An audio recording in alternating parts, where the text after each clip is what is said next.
అందరికీ జై శ్రీరామ్ మిత్రులారా, నేను మీ కెడియర్.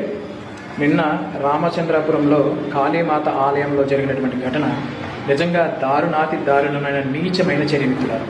ఇలాంటి ఒక ఘటనలు చూస్తుంటే ఒక కత్తి తీసుకొని వెళ్ళి నా కొడుకుని రోడ్డు మీదకి లాక్కొచ్చి అడ్డంగా నరకాలనిపిస్తుంది.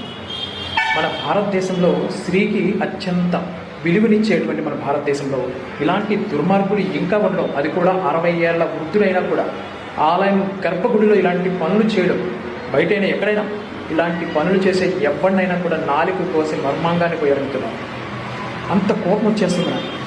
కానీ ఇంత దారుణమైన విషయాన్ని కూడా వీళ్ళు హిందూ సమాజానికి వ్యతిరేకంగా మారుస్తూ సుమారు 200 ఛానళ్లకు పైగా గుడిలో పనిచేసే పూజారి అని చెప్పి హిందూ సమాజంలో పూజారుల పైన, బ్రాహ్మణుల పైన, హిందూ సమాజం పైన, గర్భగుడుల పైన ప్రతి చోట ఇలాగే జరుగుతుందన్నట్టుగా క్రియేట్ చేయడానికి ఎంతో ప్రయత్నిస్తున్నారు మిత్రులారా.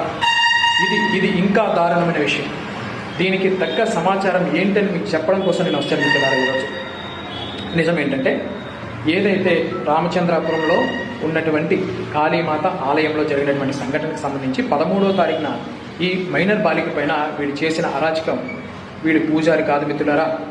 పోలీసుల సమాచారం ప్రకారం చూసినా, దిశ పేపర్లో చూసినా కూడా వీళ్ళు చెప్పిన పోలీసులు ప్రాథమిక విచారణలో బయటపడింది ఏంటంటే, సాయన్న అనే వ్యక్తి 65 ఏళ్ల వృద్ధుడు ఆలయంలో అటెండర్గా పనిచేస్తున్నాడు. అతను బ్రాహ్మణుడు కాదు, పూజారి కాదు, అర్చకుడు కాదు. అందులో ధూప నైవేద్యాలు సమర్పించేటువంటి ఏ విధమైనటువంటి అతనికి అధికారం లేదు. కేవలం పని చేస్తున్నటువంటి వ్యక్తి. వాడి మొహం చూడండి, అర్థమవుతుంది.